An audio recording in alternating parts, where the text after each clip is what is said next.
Hello everyone, आप सबको इस वीडियो में स्वागत है।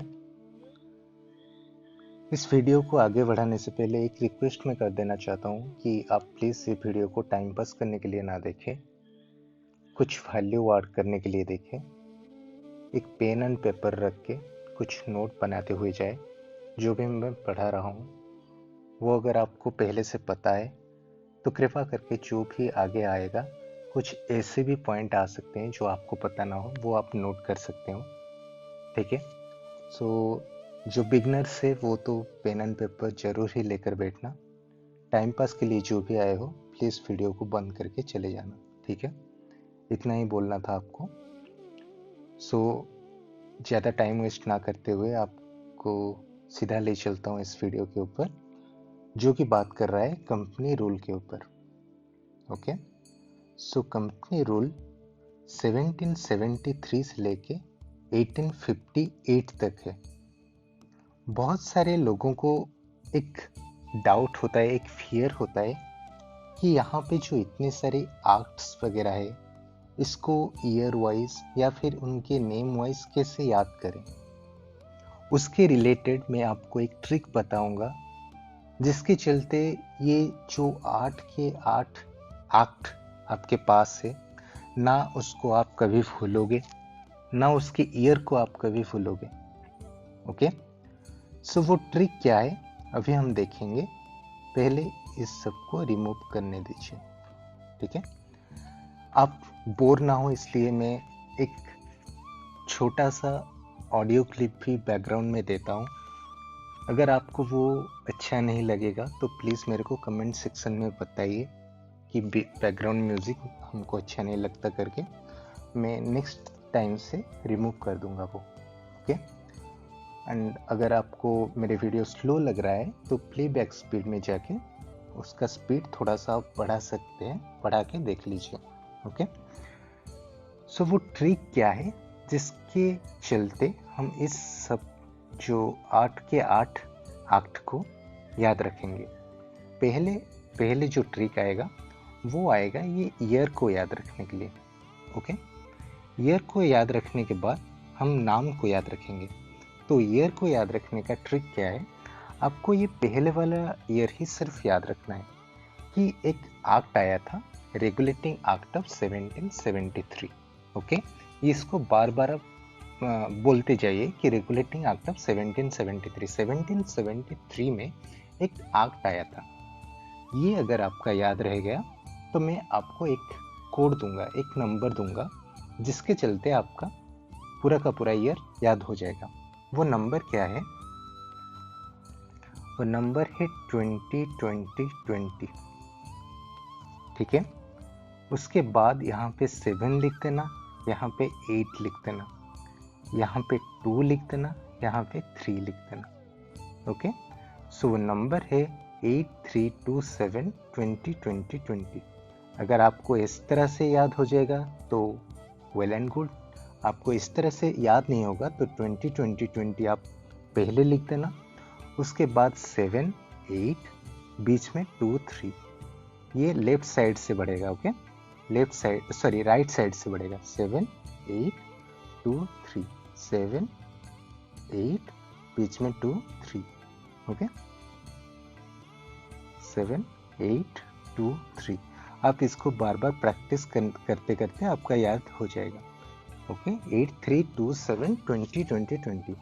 सो आपको मैंने क्या बताया था, पहला वाला एक्ट को आपको याद करना है, जो कि है रेगुलेटिंग एक्ट ऑफ 1773। ओके, उसके बाद आपको 8 ऐड करना है।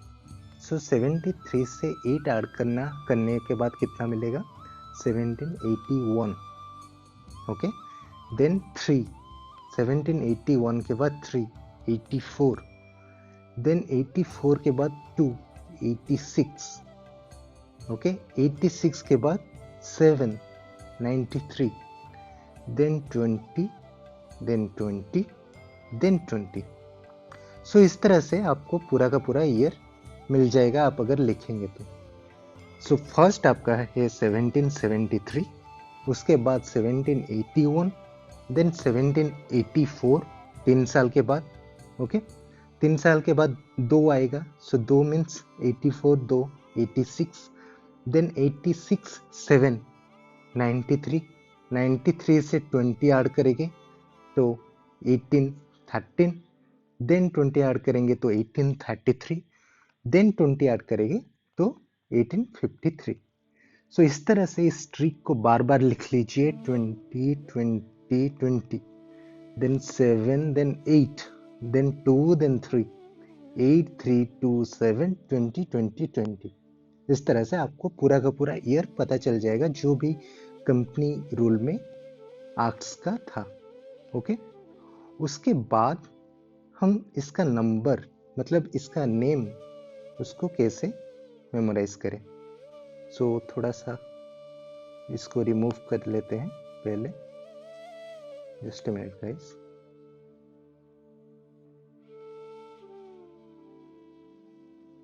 ओके, सो उसका नाम को याद रखने के लिए आपको पहले जो याद रखना है वो मैं जो बताया था पहला वाला, वो था रेगुलेटिंग एक्ट ऑफ 1773। ये जब आप बार बार पढ़ेंगे, पॉलिटी तो एक बार का सब्जेक्ट नहीं है, बार बार पढ़ेंगे तो बार बार में ये वाला एक्ट आपको याद रहता है, सबको याद रहता है, रेगुलेटिंग एक्ट ऑफ 1773। उसके अलावा जो लास्ट के चारों एक्ट, जिस एक्ट में लास्ट में 3 है, ओके, 1773 आपका चला गया, यहाँ पे आप बोलेंगे अगर यहाँ पे चैप्टर क्यों नहीं लिखेंगे, यहाँ पे 1773 एक एक्सेप्शन है, ठीक है। रेगुलेटिंग एक्ट ऑफ 1773 को छोड़ के जिस भी एक्ट में आपका 3 लास्ट में आएगा उसको आप लिख देना charter act. Okay, so charter act of 1793, charter act of 1813, charter act of 1833 and charter act of 1853। So आपका कितना मतलब ट्रिक से कितना फिनिश हुआ, एक regulating act of 1773 and charter act 4 okay, so आपका 5 क्लियर हो गया। देन जो रेगुलेटिंग एक्ट ऑफ 1773 था उसको एक अमेंड करने के लिए एक एक्ट लाया गया था। सो अमेंड करने के लिए उसको उसके बाद का वाला एक्ट लाया हुआ होगा। ओके, सो अगर इसको अमेंड करना होगा 17 रेगुलेटिंग एक्ट ऑफ 1773 को, तो 1833 तो आएगा नहीं ना, ये वाला आएगा। तो इसको बोलते हैं अमेंडिंग एक्ट ऑफ 1781। ओके, 1781 वाला जो पहला वाला था रेगुलेटिंग एक्ट, देन उसको हम बोलेंगे amending act. Okay, regulating act of 1773, मेरे साथ आप बोलते हुए जाओ, regulating act of 1773, amending act of 1781। Then जो आएगा 84 जो कि 3 रूल में पड़ता है, +3 रूल में, ये था 8 वाला, 8 + 3, ओके, +8 था 1781, देन +3 होके 1784। ये होता है पिट्स इंडिया एक्ट, क्योंकि जो 1786 जो कि चार्टर एक्ट का बिल्कुल पहले वाला एक्ट था, उसका कुछ नाम ही नहीं है, वो बेनाम है, ठीक है, वो मस्त मौला आदमी है, उसका कुछ नाम ही नहीं है, उसका नाम सिर्फ एक्ट ऑफ 1786 था। सो 1786 का पहले वाला एक्ट एक बहुत ही इंपॉर्टेंट एक्ट है जो कि है पिट्स इंडिया एक्ट ऑफ 1784। सो इस तरह से इस छोटे से ट्रिक के साथ आप पूरा का पूरा ईयर एंड पूरा का पूरा नेम याद कर सकते हो। ओके, सो एक बार फिर से मैं आपको रिवाइज करा देता हूँ, जस्ट ए मिनट।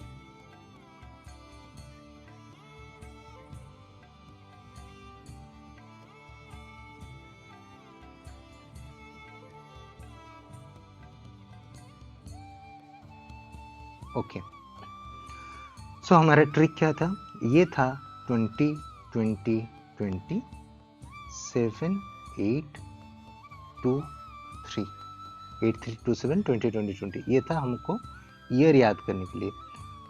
नाम याद करने के लिए लास्ट का 4 जो भी जिसका 17 जो भी मतलब लास्ट में 3 होगा वो चैप्टर एक्ट कहलाएगा, ठीक है। Chapter act of 19 1793, 1813, 33 and 53। Exception एक है जो कि 73 का रेगुलेटिंग एक्ट है। फर्स्ट जो आएगा सबको पता होता है वो रेगुलेटिंग एक्ट होता है। बाकी जिस भी एक्ट का लास्ट में वो लास्ट डिजिट 3 होगा उसको चैप्टर एक्ट हम बोलेंगे। एंड जो फर्स्ट वाला एक्ट को जो अमेंड किया होगा उसको अमेंडिंग एक्ट ऑफ 1781। उसके बाद आएगा Pitt's India act of 1784। Then आएगा सिंपल जो बेनाम नाम है उसका कुछ भी नाम नहीं है, एक्ट ऑफ 1786। बार बार आपको ये पढ़ने के साथ ये आपको आराम से याद हो जाएगा, जो कि आप कभी भी नहीं भूलोगे। तो ये था एक शॉर्ट ट्रिक आपको याद रखने के लिए। तो चलिए देखते हैं जो रेगुलेटिंग एक्ट ऑफ 1773 आया है उसके बारे में कुछ डिटेल में जानते हैं। ओके, सो जो रेगुलेटिंग एक्ट ऑफ 1773 था उसके तहत जो गवर्नर ऑफ बंगाल थे उनको एक नया डिजिग्नेशन, उनको उनके पोस्ट को एक नया डिजिग्नेशन मिल गया था जिसको बोला जा रहा था governor general of Bengal. So governor of Bengal बन गए थे governor general of Bengal. And इन गवर्नर जनरल को असिस्ट करने के लिए एक 4 मेंबर का एग्जीक्यूटिव काउंसिल बनाया गया था। ओके, सो एक 4 मेंबर एग्जीक्यूटिव काउंसिल बनाया गया था to assist the governor general of Bengal. Who was the first governor general of Bengal, ऐसे क्वेश्चन आता है। So he was Warren Hasting. Okay, next feature क्या है इसका? Sorry, governor of Bombay and governor of Madras बन गए थे सबऑर्डिनेट किसका? गवर्नर जनरल ऑफ बंगाल का। So governor of Bombay, governor of Madras and governor of Bengal जो कि एक टाइम पे एक ही दर्जे का ऑफिसर थे, आप बोल सकते हैं, एक ही दर्जे का पावर था उनके पास। बट अभी 1773 के बाद वो अपना सॉवरेनिटी हरा देते हैं। ओके, वो इंडिपेंडेंट नहीं रहते, वो इनके सॉवरेनेट में आ जाते हैं गवर्नर जनरल ऑफ बंगाल के। Supreme court for the first time के लिए एक गठन होता है इंडिया में। ईयर आप याद रखेंगे 1774 जब आया रेगुलेटिंग एक्ट 1773 में, उसके नेक्स्ट ईयर ही आपको एक सुप्रीम कोर्ट गठन किया गया था। वो सुप्रीम कोर्ट बनाया गया था एक चीफ जस्टिस एंड 3 अदर जजेस को लेके। ओके, कि प्रोहिबिट किया था अपने जो सर्वेंट्स थे, अपनी कंपनी में जो सर्वेंट्स थे उनको प्रोहिबिट किया था from engaging in any private trade और accepting any presents of bribes from the natives. जो भी इसका सर्वेंट्स थे उसको प्रोहिबिट किया था, no bribes and private trade for the servants. Okay, and it strengthened the control of the British company by creating a court of directors. Court of directors क्या होता है? ये गवर्निंग बॉडी होता है, एक गवर्नमेंट बॉडी होता है जो कि कंपनी के लिए इसको गठन किया गया था, गवर्निंग बॉडी को, जिसको बोला जाता है कोर्ट ऑफ डायरेक्टर्स। ओके, इसका काम क्या था? To report the revenue, civil and military affairs. Okay, to report the revenue, civil and military affairs of the company in India. Okay, जो भी कंपनी का रेवेन्यू रिलेटेड मैटर्स होगा, civil related matters होगा, इसको वो रिपोर्ट देगा। Okay, सो इस act में जो 1773 के एक्ट में कुछ थोड़ा सा प्रॉब्लम था, कुछ ड्रॉबैक्स थे। सो इसको अमेंड करने की जरूरत आ गई थी। ओके, सो हमारे ट्रिक के मुताबिक इसके जो नेक्स्ट एक्ट आएगा सो वो क्या होगा? 73 + 8। Okay, 73 + 8 = 1781. So it is known as the amending act of 1781। इसी अमेंडिंग एक्ट ऑफ 1781 को द एक्ट ऑफ सेटलमेंट बोला जाता है। ओके, एक्ट ऑफ सेटलमेंट किस लिए बोला जाता है? क्योंकि ये 1773 जो रेगुलेटिंग एक्ट को अमेंड करने के लिए इसको लाया गया था, इसीलिए द एक्ट ऑफ सेटलमेंट बोला जाता है। सो इसका फीचर्स क्या क्या है? It exempted the governor general and his council from supreme courts jurisdiction। जो भी गवर्नर जनरल के लिए एक काउंसिल गठन किया गया था 1773 में, जो 4 एग्जीक्यूटिव मेंबर्स का काउंसिल था, उनको जो 1774 में सुप्रीम कोर्ट बना था, जुडिशियरी का अर्गन बना था, उनसे एग्जीक्यूटिव को जुडिशियरी से एग्जेंट किया गया governor general and his council को from supreme courts jurisdiction over the acts done in their official capacity. ये तो एक फॉर्मल तरीका है, ये एक आपका हाइपोथेटिकल तरीका है, लेकिन इस एक्ट के तहत वो governor general and his council को एक तरह से पावरफुल बना देता है, क्योंकि वो सुप्रीम कोर्ट से जुदा हो जाता है। सुप्रीम कोर्ट उसका कुछ भी नहीं बिगाड़ सकता है। Over the acts done in their official capacity, जो भी वो ऑफिशियल कैपेसिटी में जो भी करेंगे सुप्रीम कोर्ट जुडिशियरी इंटरप्रेट नहीं कर सकता है। Okay, same for the company servants also. So एक तरह से ये एग्जीक्यूटिव को हायर बना दिया जुडिशियरी से। Sorry. It excluded the revenue related matters from Supreme Court's jurisdiction. Supreme court की जुरिस्डिक्शन से रेवेन्यू रिलेटेड मैटर्स भी खत्म हो गया था। सुप्रीम कोर्ट से तो ये चला गया, गवर्नर जनरल को वो नहीं कर सकता, सुप्रीम कोर्ट से रेवेन्यू रिलेटेड मैटर्स भी चला गया। तो सुप्रीम कोर्ट जुडिशियरी को बनाया है, क्यों गया था? इसको बनाया गया था, उसके लिए एक प्रोविजन दिया गया था 1781 के अमेंडिंग एक्ट में। इसमें बोला गया था कि supreme court have all the jurisdiction over all the inhabitants of Calcutta. जो भी कलकत्ता में रह रहे हैं उनको रेगुलेट करने के लिए, उनके ऊपर जुरिस्डिक्शन देने के लिए ऑल द जुरिस्डिक्शन उनके ऊपर रहेगा सुप्रीम कोर्ट का, ऑल द इनहेबिटेंट्स। ओके, ये कैसे रहेगा? ऑल द इनहेबिटेंट्स में जो हिंदूज होते हैं एंड जो मुस्लिम्स होते हैं उनको अलग से ट्रीट किया जाएगा। Hindus were tried according to Hindus law, and Muslim were tried to be according to Muhammadan law. Hindu को हिंदू लॉ के अनुसार पनिशमेंट मिलेगा, मुस्लिम को मोहम्मदन लॉ के अनुसार पनिशमेंट मिलेगा। सो इस तरह से ये एक कम्युनल डिवाइड पैदा किया था फॉर द फर्स्ट टाइम इसी एक्ट ने। Okay, appeals of the provincial council could be taken to governor general's council but not to the supreme court। so supreme court के ये एक ambit को, एक supreme court के एक border को एक shrink कर दिया था, एक तरह से बहुत ही narrow बना दिया गया था supreme court के jurisdiction को। provincial courts के अपील भी supreme court तक नहीं जा सकता है, हालांकि वो एक एग्जीक्यूटिव काउंसिल की तरफ जा सकता है, गवर्नर जनरल काउंसिल की तरफ जा सकता है, बट सुप्रीम कोर्ट को नहीं जा सकता है प्रोविंशियल काउंसिल का जो अपील होगा। It empowered the governor general's council to frame regulation for provincial courts and council. जो गवर्नर जनरल का काउंसिल बना था 1773 में, जो 4 मेंबर को लेकर बना था, उसको इतना एम्पावर किया गया था, उसको इतना एम्पावर कर दिया गया था कि वो प्रोविंशियल कोर्ट्स जो होते थे और जो काउंसिल होते थे प्रोविंशियल काउंसिल, उनके लिए रेगुलेशन को वो फ्रेम कर सकता है। सो जो नेक्स्ट हमारा आएगा पिट्स इंडिया एक्ट आएगा। सो फार्मूला क्या है हमारा? 8 खत्म हो चुका है 1773 से, 8 खत्म हो चुका है 1781। उसके बाद क्या आएगा? उसके बाद आएगा 3।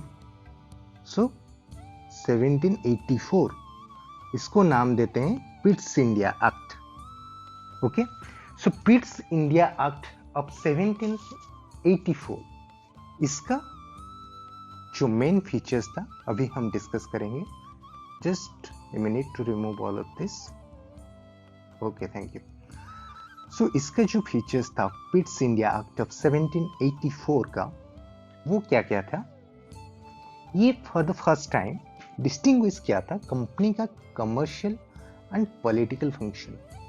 जो भी कमर्शियल फंक्शन था कंपनी का एंड जो भी पॉलिटिकल फंक्शन था कंपनी का, उसको डिफरेंशिएट कर दिया था पिट्स इंडिया एक्ट ऑफ 1784 ने। ओके, कमर्शियल अफेयर्स के लिए जो पहले बनाया गया था 1773 में कोर्ट ऑफ डायरेक्टर्स, उसी से ही मैनेज करने का प्रस्ताव आया था, उसी से ही मैनेज करने को कहा गया था। Commercial affairs to be managed by the court of directors. Court of directors किस एक्ट के तहत आए थे? Regulating act of 1773। And the political affairs by a new body, जो एक न्यू बॉडी क्रिएट किया गया था पॉलिटिकल मैटर्स को मैनेज करने के लिए, वो था बोर्ड ऑफ कंट्रोल। सो ये आपको डायरेक्ट क्वेश्चन आ जाता है, which act created a new body called the Board of Control to manage the political affairs of the company? So the answer is the Pitt's India Act of 1784. Pitt's India Act of 1784 क्या किया था? Differentiate किया था जो company का commercial and political matters को, commercial matters manage करने वाला था court of directors, and political affairs manage करने वाला था एक न्यू बॉडी जिसको बोला जाता है board of control. Thus created a system of double government. Double government क्या होता है? एक कमर्शियल के मैटर समझेगा, एक कमर्शियल मैटर मैनेज करेगा, एक पॉलिटिकल मैटर मैनेज करेगा। सो इस तरह से पिट्स India act for the first time in India created a system of double government. Okay, it empowered the board of control to supervise and direct all the operations of the civil government or revenue of the British possessions in India. यहाँ पे हमको एक word मिलता है, British positions. Okay, just note it down. अगर आप pen and paper लेके बैठे हो, मेरे बात माने हो, तो ये वर्ड को प्लीज आप नोट कर दो। यहाँ पे लिख दो पिट्स इंडिया एक्ट ऑफ 1784। ये बार बार यूपीएससी के PYQ में क्वेश्चन आया हुआ है कि कौन से एक्ट में ब्रिटिश पोजीशन वर्ड का फर्स्ट जिक्र हुआ था।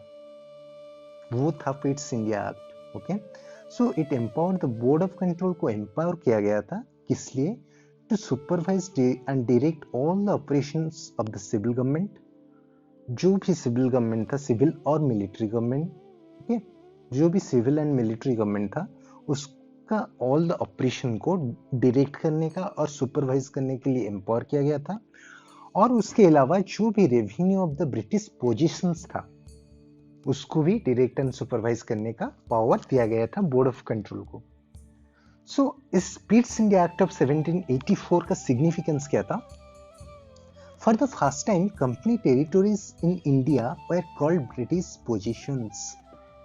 It is not position, it is possessions. Okay, British positions कहा गया for the first time company territories को इन इंडिया। ओके, जो भी कंपनी अपना territories such like Puducherry and जो भी अपना टेरिटोरीज हाथ में लेकर बैठा था उसको ब्रिटिश पोजीशंस कहा गया for the first time. It is the first significance of the Pitt's India act of 1784। Then the second significance is the British government was given supreme control over company's affairs and its administration in India. Okay, जो British government था वो supreme control बन गया companies affairs को लेके and its administration को लेके। Okay, ये था हमारा Pitt's India act of 1784। Then हम चलेंगे 1786 के ऊपर। 1786 में क्या हुआ था?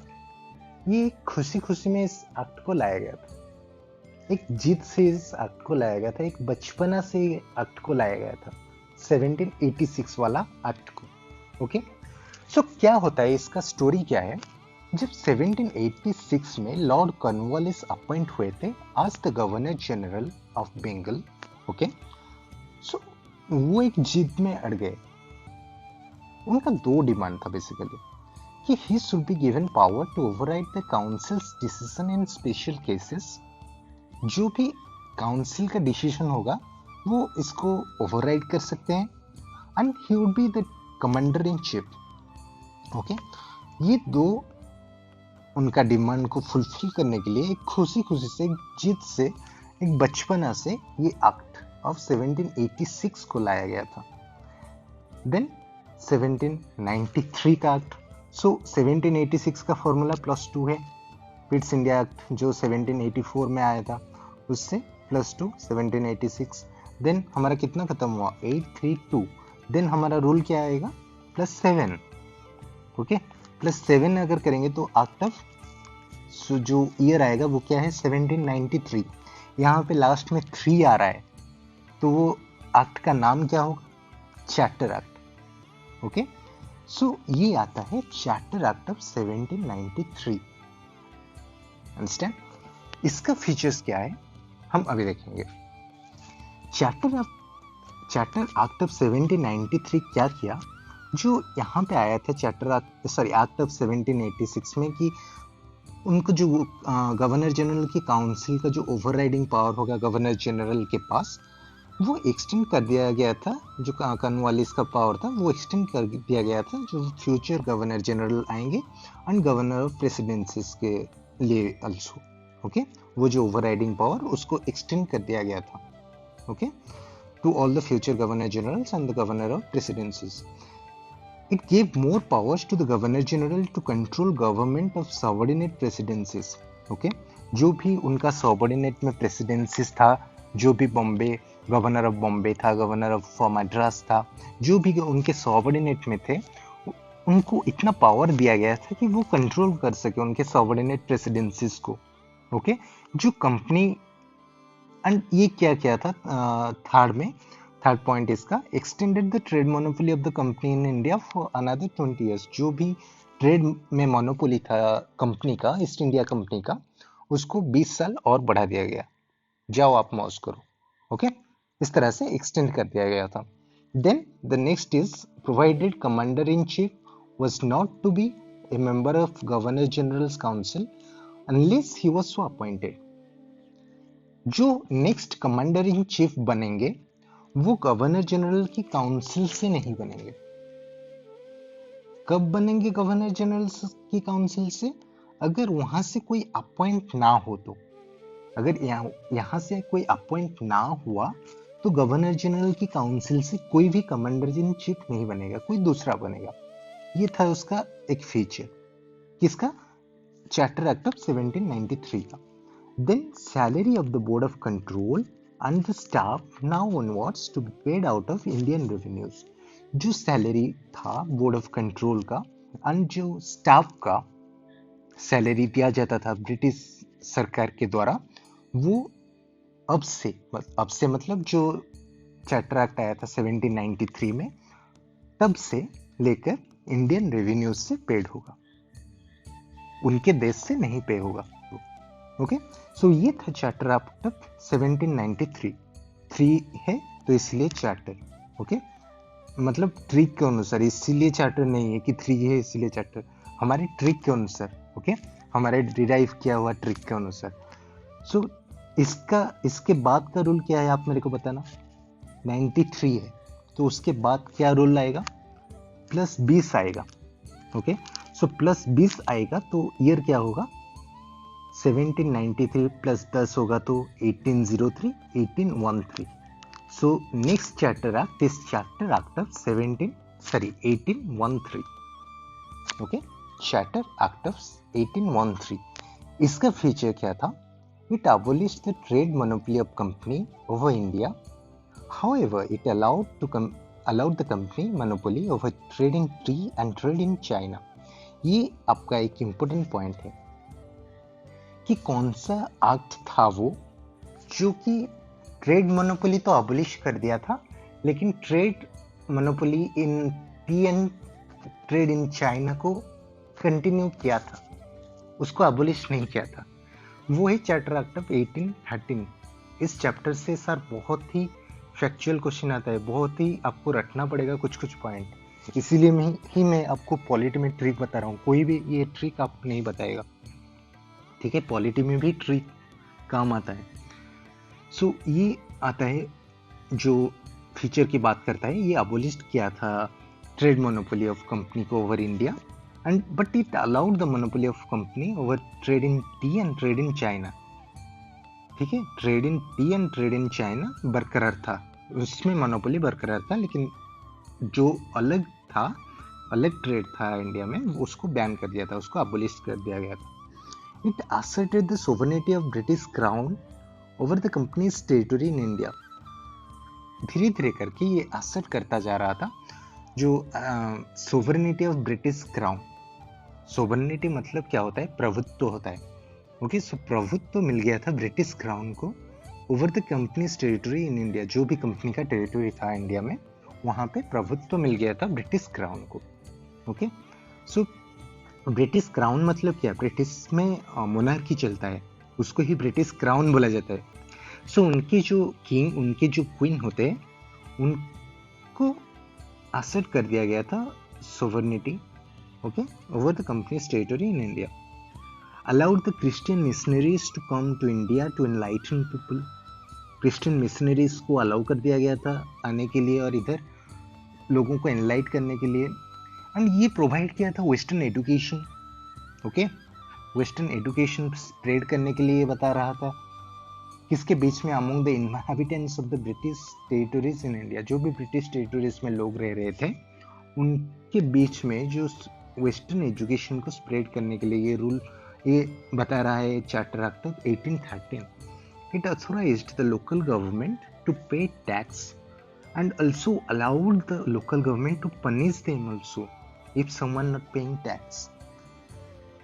So local government को इतना एम्पावर किया गया था कि वो टैक्स कलेक्ट कर सके और अगर कोई वो टैक्स नहीं दे रहे हैं तो उसको पनिश भी कर सके। ओके, ये था चार्टर एक्ट ऑफ 1813। उसके बाद रूल क्या है, +20। So charter act of 1833। Charter act of 1833 में क्या हुआ था, जो गवर्नर ऑफ बंगाल थे वो बन गए governor of India. Okay, first governor of Bengal कब बने, ये हम शुरुआत के एक्ट में पढ़े। शुरुआत के एक्ट क्या था, रेगुलेटिंग एक्ट ऑफ 1773। वहां पे बने थे गवर्नर ऑफ बंगाल, जो बने थे governor general of Bengal. Okay, वही गवर्नर जनरल ऑफ बंगाल बन गए इधर governor general of India. Confuse ना होना, फर्स्ट गवर्नर ऑफ बंगाल बने governor general of Bengal, then governor general of Bengal बने governor general of India and vested him all the civil and military powers. उनको सभी civil and military powers दे दिया गया था। सो इसी तरीके से इंडिया में एक फर्स्ट टाइम के लिए गवर्नमेंट ऑफ इंडिया का शुरुआत हुआ था। Okay, having authority to control over entire British positions. उनके पास सभी अथॉरिटी चला गया था to control the British positions. Okay, first governor general of India कौन थे, विलियम बेंटिक। ओके, हमारा जो फर्स्ट था, 3 आदमी यहाँ तक पढ़ने तक आए हैं, वो कौन कौन थे। फर्स्ट जो आया था 1773 रेगुलेटिंग एक्ट के तहत, जब गवर्नर ऑफ बंगाल बने governor general of Bengal. So the first person who was to be appointed as the governor general of Bengal was कौन थे, वॉरेन हेस्टिंग थे। ओके, सो देन जो 1786 में जो बचपना करता हुआ आया वो कौन था, कॉर्नवालिस था। ओके, देन जो चार्टर एक्ट ऑफ 1833 में जो आया governor of India, governor general of India बना, वो था विलियम बेंटिक। सो विलियम बेंटिक बन गया governor general of India. Then जो नेक्स्ट फीचर बताता है, no legislative power for the government of Bombay and Madras. जो सॉवरेन प्रेसिडेंसीज थे, ठीक है, उनके पास से जो भी लेजिस्लेटिव पावर था वो सब चला गया था। और चल के कहाँ आ गया था वो जो लेजिस्लेटिव पावर, ओनली आ गया था, एक एक्सक्लूसिव पावर बन गया था किसका, गवर्नमेंट ऑफ इंडिया का। जो गवर्नमेंट ऑफ इंडिया पोस्ट बना उसके पास ही सिर्फ ओनली एक्सक्लूसिव लेजिस्लेटिव पावर उसके पास ही चला गया और उनके पास जो था वो उनके हाथ से चला गया। Okay, for the entire British India, okay, for जो भी एंटायर ब्रिटिश इंडिया है उसके लिए एक्सक्लूसिव लेजिस्लेटिव पावर कौन बना सकता है, only governor general of India. Okay, यहाँ पे जो गवर्नर जनरल ऑफ इंडिया बने उसके बाद जो लॉज आएगा उसको एक्ट्स बोला जाएगा और उससे पहले जो लॉज बने होंगे उसको रेगुलेशंस बोला जाएगा। ओके, इस एक्ट के तहत। देन और क्या था, इसका फीचर्स क्या था, और It ended the East India Company's commercial activities and made it an purely administrative bodies. जो ईस्ट इंडिया कंपनी था उसका कमर्शियल एक्टिविटीज एकदम से बंद कर दिया गया था एंड इसको एक एडमिनिस्ट्रेटिव बॉडी की तरह से इसको क्रिएट किया गया था. ओके इसका नेक्स्ट पॉइंट क्या है?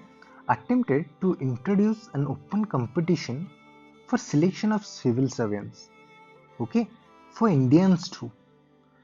यह आपको एक कंफ्यूज करने के लिए क्वेश्चन आएगा कि कौन सा ऐसा एक्ट था जो कि अटेम्प्ट किया था इंट्रोड्यूस करने के लिए और कौन सा ऐसा एक्ट था जो कि इंट्रोड्यूस किया था.